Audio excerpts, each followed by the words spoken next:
প্রসার এবং প্রতিষ্ঠিত করার একটা চেষ্টা দীর্ঘদিন থেকে হচ্ছে আমরা খেয়াল করেছি, এবং এটা একটা নতুন মাত্রা পেয়েছে শেখ হাসিনার পতন এবং পলায়নের পর যখন ডক্টর ইউনূস দায়িত্ব নিলেন। হিন্দু সম্প্রদায়ের মানুষের অধিকার রক্ষার নামে মাঠে নেমে তারা কার্যত হিন্দুত্ববাদী এজেন্ডার বাংলাদেশে প্রতিষ্ঠিত করার চেষ্টা করছেন। এগুলো আমরা বলেছি, অনেক সময় আলোচনা হয়েছে, এবং বহুবার আমাদের জায়গা থেকে আমরা প্রত্যেকে যারা এই ব্যাপারগুলো বুঝি অনেকেই এটা নিয়ে বলেছেন, আমি বলেছি যে হিন্দু আর হিন্দুত্ববাদ একই জিনিস না। এটা খুব সোজাসাপটা কথা। হিন্দুত্ববাদ নিয়ে ঘোর সমস্যা আছে, এটা একটা ফ্যাসিস্ট মতবাদ। কথাগুলো আজকে আবার নতুন করে আসলাম কারণ বলার জন্য, সেটা হচ্ছে দ্য ডিপ্লোম্যাট, বিশ্বখ্যাত একটা পোর্টাল যেখানে জিওপলিটিক্স, ইন্টারন্যাশনাল পলিটিক্স এবং স্ট্র্যাটেজিক সিকিউরিটি ইস্যু নিয়ে কথা বলা হয়। সেখানে প্রকাশিত একটা অপিনিয়ন এসছে, লিখেছেন স্নিগ্ধেন্দু ভট্টাচার্য। প্রথম আলো এটাকে ট্রান্সলেট করে পাবলিশ করেছে। আমি সেখান থেকে একটু পড়তে চাই, এবং আমি খুবই গুরুত্বপূর্ণ মনে করি। এটা খুবই সেলফ এক্সপ্লানেটরি, সো খুব বেশি ব্যাখ্যা করার কিছু না। আমি রাদার গুরুত্বপূর্ণ অংশগুলো জাস্ট পড়ে দিতে চাই। এটা যেহেতু প্রথম আলোতে এসছে, অনেকে প্রথম আলো সম্ভবত পড়েন না।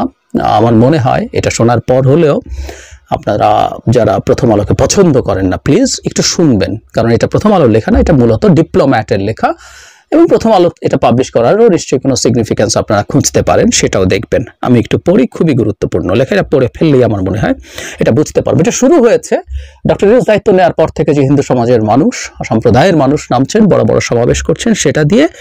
তারপরে একটা জায়গায় এবার শুরু হচ্ছে, জায়গা থেকে পড়ি। প্রথম দিকে এই অবস্থা ছিল, পরে বলছেন পরবর্তী সপ্তাহগুলো বাংলাদেশের প্রচলিত সংখ্যালঘু সংগঠনগুলো পর্দার আড়ালে চলে যায়। সেই সঙ্গে উল্লেখযোগ্যভাবে উত্থান ঘটে নতুন প্ল্যাটফর্ম BHJM এর। এই প্ল্যাটফর্মের গুরুত্বপূর্ণ সংগঠন সবাই বাংলাদেশ হিন্দু ছাত্র মহাজোট ও হিন্দু যুব মহাজোটের সঙ্গে যুক্ত। এই দুই সংগঠন মিলে হিন্দু মহাজোটের যথাক্রমে ছাত্র ও যুব শাখা। 2006 সালে ঢাকায় গঠিত হিন্দু অধিকার সংগঠন BJHM। বাংলাদেশে অনেকে মনে করেন এই সংগঠনের ভেতরেই এই দেশের হিন্দুত্ববাদের শিকড় নিহিত। বিজেপি ও HJMS সহ RSS এর সহযোগী দল বা সংগঠনগুলো একসঙ্গে সংঘ পরিবার বা RSS পরিবার হিসেবে ডাকা হয়। হিন্দুত্ববাদ হলো এদের স্বঘোষিত আদর্শ, এরাই এটাকে হিন্দু সাংস্কৃতিক জাতীয়তাবাদ বলে।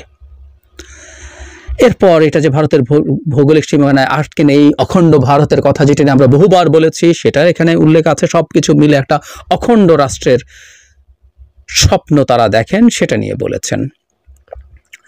পূজা পার্বণ নামে 34,000 ফলোয়ারের একটি ফেসবুক পেজ থেকে 12 আগস্ট নিহার হালদার ও ইসকনের সাবেক গুরু চিন্ময় কৃষ্ণ দাসকে বাংলাদেশে হিন্দুদের নেতৃত্ব দেওয়ার আহ্বান জানানো হয়। এরপরে কয়েক সপ্তাহ হালদার ও চিন্ময় হিন্দুদের বিক্ষোভের সবচেয়ে গুরুত্বপূর্ণ সংগঠক হিসেবে আবির্ভূত হন। অঙ্গগুলো নিশ্চয়ই আমরা মেলাতে পারছি। খুবই চমৎকার একটা তথ্য সমৃদ্ধ বিশ্লেষণ এখানে দেয়া আছে।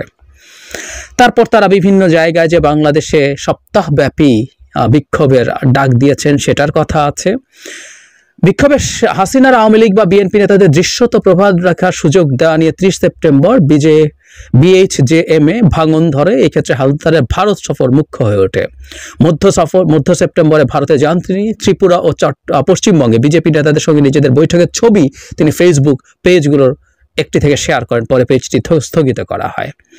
তারপর তিনি বিজেপির কেন্দ্রীয় মন্ত্রী হালদার বাংলাদেশে ফেরার আগে প্রতিমা ভৌমিক, ত্রিপুরা মেঘালয়ের সাবেক গভর্নর তথাগত রায়কে আমরা একটু বলবো, আপনারা সার্চ করে দেখবেন কি ভয়ঙ্কর রকম বাংলাদেশ বিদ্বেষী কথাবার্তা এই তথাগত রায় বলছেন, কি তাচ্ছিল্য বিদ্রুপ করছেন, যে কেউ একটু দেখে নিতে হবে। তথাগত রায় সার্চ এবং সাথে বাংলাদেশ দিয়ে ইউটিউবে সার্চ করুন, কি বিশ্রী নোংরা বিদ্রুপ করছেন বাংলাদেশ নিয়ে, তাদের সাথে দেখা করে এসছেন। এবং তারপর বলছেন 28 অক্টোবর পশ্চিমবঙ্গ বিজেপি সংসদ সদস্য অসীম সরকার, 7 নভেম্বর বিজেপি পশ্চিমবঙ্গ শাখার সাবেক সভাপতি দিলীপ ঘোষ এবং সবশেষে 9 নভেম্বর আবার প্রতিমা ভৌমিকের সঙ্গে দেখা যায়। তার মানে উনি গিয়ে ভারতের সব হিন্দুত্ববাদী বিজেপি নেতাদের সাথে বৈঠক করছেন। 1 অক্টোবর এসে তার সংগঠন একটা বিবৃতি দেয়, সেখানে বলা হচ্ছে তাকে হালদারকে সব দায়িত্ব, তার সংগঠন আবার তাকে সব দায়িত্ব থেকে অব্যাহতি দিয়েছিল। এরপর তারা ক্রমাগত তাদের কর্মসূচি চালিয়ে গেছে এবং পরবর্তীতে তারা BSJM বেশি পরিচিতি অর্জন করে। ভারত থেকে নভেম্বরের দ্বিতীয় সপ্তাহে দেশে ফিরে চিন্ময়ের সঙ্গে প্রথম জনসম্মুখে দেখা দেন হালদার। এর মধ্যেই তিনি চিন্ময় দাস রাজনৈতিক বিতর্কের কেন্দ্রে পরিণত হন। তারপর তারা তাদের হালদারের যে সংগঠন সেটা সম্মিলিত সংখ্যালঘু জোটের সঙ্গে একীভূত হয়। তারপর সবগুলো নিয়ে হিন্দু সংগঠন এই জোট গত সেপ্টেম্বরে গঠিত হয়। চিন্ময় দাসকে মুখপাত্র করে বাংলাদেশ সম্মিলিত সনাতনী জাগরণী জোট নামে নতুন এক প্ল্যাটফর্ম গঠন করা হয় এটি। তার মানে যে হিন্দুত্ববাদী সংগঠনগুলো সব এসে এখানে যুক্ত হয়েছে। ইতিমধ্যে জয় শ্রীরাম স্লোগানের ধারক বিক্ষোভকারীদের প্রত্যাখ্যান করতে শুরু করেন বৈষম্য। আমরা এটা নিয়ে অনেক আলাপ করেছি। বাংলাদেশের মাটিতে জয় শ্রীরাম এই স্লোগান ক্রমাগত দেয়া হয়েছে এই জায়গাগুলো থেকে। এই স্লোগান কাদের? নিশ্চয়ই আমরা বলতে পারি এটা ভারতের হিন্দুত্ববাদীদের, বিজেপির হিন্দুত্ববাদের স্লোগান। এটা সংখ্যালঘু, শুধু মুসলিম না। আমরা প্রায় কেন যেন বিজেপির সাথে মুসলিমকে ট্যাগ করি, ও খ্রিস্টান থেকে শুরু করে এমনকি অন্য হিন্দু, যে হিন্দু কোনো বর্ণের নয়, দলিত বা অচ্ছুতদেরকে, শিডিউল কাস্টদেরকে আক্রমণের স্লোগান হিসেবে পরিণত হয়েছিল এটা। এখানে তারা লিখছেন জয় শ্রীরাম স্লোগান যে শুধু বিজেপি আর এস এর সঙ্গে সংশ্লিষ্ট তা নয়। এই স্লোগানই উগ্র হিন্দুত্ববাদীরা 1992 সালে উত্তর ভারতে ঐতিহাসিক বাবরি মসজিদ গুঁড়িয়ে দেওয়ার সময় ব্যবহার করেছিলেন। এছাড়া লোকজন, বিশেষ করে মুসলমানদের হয়রানি করা, তাদের উপর আক্রমণ চালানোর ক্ষেত্রে স্লোগানটি ব্যবহার করার বহু উদাহরণ আছে। এবং শুধু সেটাই না, আমরা প্রচুর ভিডিও সার্চ করলে যেখানে একজন মুসলিমকে থামিয়ে জয় শ্রীরাম স্লোগান দিতে বাধ্য করা হচ্ছে, সেটা ভিডিও করে ছেড়ে দেওয়া হচ্ছে, বিদ্রুপ করা হচ্ছে, হাসাহাসি করা হচ্ছে। আমরা প্রায় একটা কথা বলি যে সাম্প্রদায়িকতা ভারতে আছে। আমরা কি কল্পনা করতে পারি বাংলাদেশে কোনো একজন হিন্দুকে থামিয়ে তাকে ইসলামের কালেমা পড়িয়ে ভিডিও করে, ছবি দেখে, যারা ওই ভিডিও করছেন তারা নিজেদের চেহারা দেখিয়ে সেটা ছড়িয়ে দেন। এই বিভৎস বর্বর কাজগুলো ভারতে হয়েছে এবং এই জয় শ্রীরাম স্লোগান এটার সাথে জড়িত। যদিও বলছে এটা ব্যাপার না, এটা তাদের ধর্মের ব্যাপার ইত্যাদি ইত্যাদি, কিন্তু আসলে এটা একটা রাজনৈতিক স্লোগান, এটা একটা হিন্দুত্ববাদী স্লোগান। বাংলাদেশের হিন্দুত্ববাদ সম্পর্কে বলা হচ্ছে এদেশে হিন্দুত্ববাদী আদর্শের শিকড় 2006 সালে BJHM বা হিন্দু মহাজোট গঠনের সঙ্গে জড়িয়ে আছে। তাদের নেতারাই জয় শ্রীরামের মতো স্লোগানের ব্যবহার শুরু করেন। পরে তারা সংগঠিত হতে শুরু করেন ছোট পরিসরে, আস্তে আস্তে তারা হয় এবং হিন্দু মহাজোট বিদেশে শাখা খুলেছে। RSS এর আরেক সহযোগী বিশ্ব হিন্দু পরিষদের সঙ্গে সাংগঠনিক যোগাযোগ রাখছে তারা, হিন্দু মহাজোটের কথা বলা হচ্ছে। 2016 সালে BJHM ভেঙে যায়, পরে জোড়া লাগার চেষ্টা, 20 সালের শুরুতে আবারও ভাঙে। এখানে বেশ কিছু নেতার কথা আছে। প্রভাষ চন্দ্র রায় ও পলাশকান্তিদের নেতৃত্বাধীন একাংশ মহাসচিব গোবিন্দ প্রামাণিককে বহিষ্কার করে, প্রামাণিক ওই অংশ নেতাদের বহিষ্কার করেন। ভাঙনের কারণ ছিল প্রামাণিকের রাজনৈতিক অবস্থান। তিনি আওয়ামী লীগকে নিঃশর্ত সমর্থন দেওয়ার হিন্দুদের কৌশলের বিরোধী ছিলেন। এটা একটা ইন্টারেস্টিং ব্যাপার, একটু বলে নেওয়া ভালো। জনাব গোবিন্দ প্রামাণিককে আমরা সাম্প্রতিক সময়েও দেখছি তার পূর্বের খুবই বিতর্কিত মন্তব্য আছে অখণ্ড ভারত নিয়ে, সেটার সমালোচনা হতেই পারে। কিন্তু বাংলাদেশের শেখ হাসিনা পরবর্তী সময়ে হিন্দু সম্প্রদায়, অন্তত এই মানুষটাকে আমরা দেখেছি যে তিনি বেশ কঠোরভাবে এই হিন্দুত্ববাদীদের ন্যারেটিভ, আওয়ামী লীগের ন্যারেটিভকে ডিনাউন্স করছেন, সেটাকে খণ্ডন করার চেষ্টা করছেন। এবং এখানেও দেখছি তিনি যেহেতু নিঃশর্তভাবে, নিরঙ্কুশভাবে আওয়ামী লীগকে সমর্থন দিতে চাননি, সেজন্যই তাকে বহিষ্কার করা হয়। ডিপ্লোম্যাটের এই রিপোর্ট লিখছে। তারপর যদিও এখানে বলা হচ্ছে প্রত্যেকেই তাদেরকে, যে গোবিন্দ প্রামাণিকও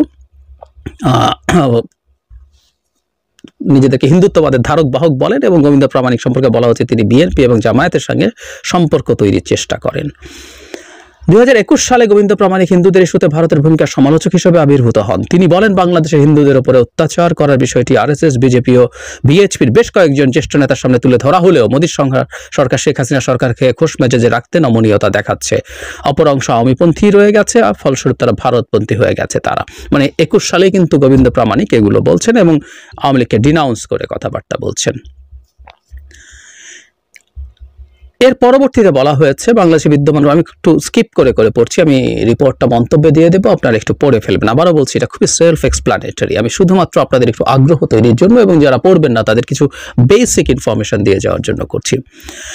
বাংলাদেশের বিদ্যমান পরিস্থিতিতে নাম প্রকাশ না করার শর্তে BJHM এর এক নেতা ডিপ্লোম্যাটকে বলেছেন বাংলাদেশে ভারতের হিন্দুত্ববাদের প্রতীক যেমন জয় শ্রীরাম স্লোগান, ক্রুদ্ধ হনুমানের ছবি, রামনবমীর মতো অনুষ্ঠান এবং লাভ জিহাদের মতো বিভিন্ন ইস্যুতে প্রচারণার ব্যবহার জনপ্রিয়তা পেতে শুরু করে 2022 সালে।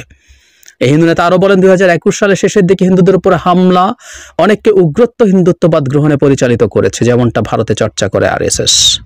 খেয়াল করি আমরা, মৌলবাদী ইসলামপন্থীদের মোকাবেলায় হিন্দুদের প্রতিরোধ হিসেবে তারা জয় শ্রীরাম স্লোগানকে ধারণ করার সিদ্ধান্ত নেন। লোকজন, বিশেষ করে হিন্দু তরুণরা RSS সংশ্লিষ্ট ভারতীয় ব্যবহারকারীদের সামাজিক যোগাযোগ মাধ্যমগুলোর প্রতিষ্ঠানগুলোর সঙ্গে ঘনিষ্ঠভাবে যুক্ত হওয়া শুরু করেন। ওই নেতাই বলছেন বাংলাদেশের হিন্দু তরুণরা।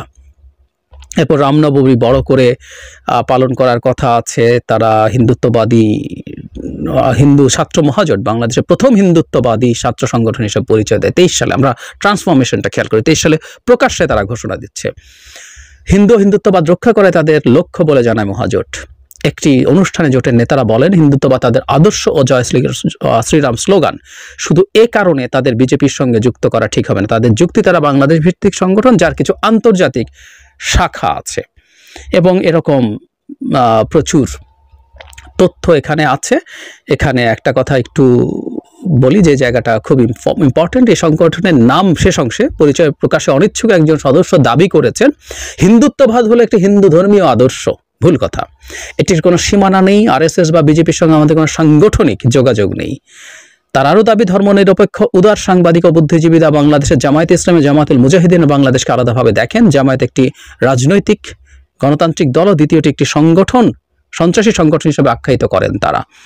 কিন্তু তারাই আবার আরএসএস এর সঙ্গে আমাদেরকে যুক্ত করেন, আক্ষেপ করে বলেন এই সদস্য। মানে বাংলাদেশের ইসলামিক সংগঠনগুলোকে যেহেতু অন্য কারোর সাথে যুক্ত করা হয়, এখানে তারা করছেন।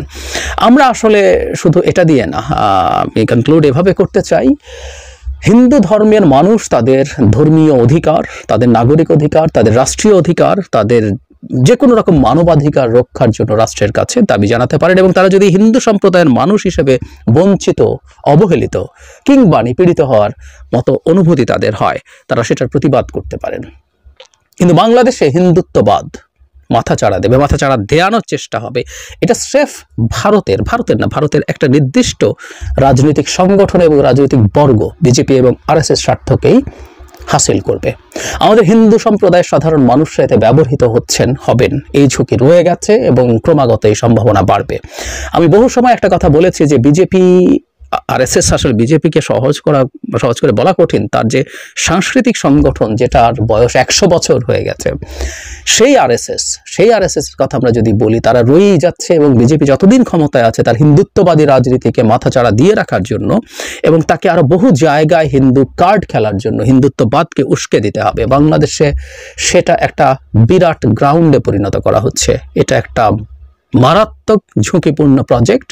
আমাদের সরকার এবং আমাদের হিন্দু সম্প্রদায়ের মানুষের উচিত হবে, যদি আমরা এই দেশে শান্তি সম্প্রীতির সাথে বাস করতে চাই, আমাদের ধর্মীয় পরিচয় নিয়ে বাস করা, কোনো রকম কোনো হিন্দু জাতীয়তাবাদী উগ্রবাদী মতাদর্শ এই দেশে বাড়তে না দেয়া।